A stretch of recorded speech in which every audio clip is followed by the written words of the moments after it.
ইদানিং জানো তো ওয়েদারটা একবার মেঘলা একবার রোদ এই রকম হচ্ছে, আবার মাঝে মাঝে তো বৃষ্টিও হচ্ছে।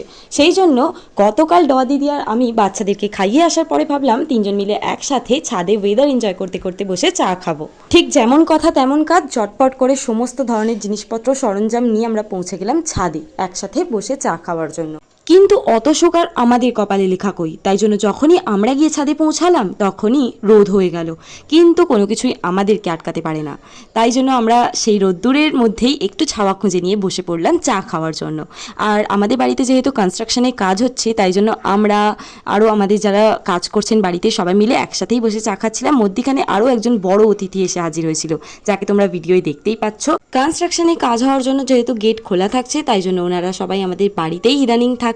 আর এদিকে ওয়েদার যেহেতু বৃষ্টির ছিল, সেই জন্য বাড়িতে বানিয়েছিল লাঞ্চের জন্য খিচুড়ি দিয়েই আমরা লাঞ্চটাও কমপ্লিট করেছিলাম। আজকের ব্লগটা এতটাই, বাই।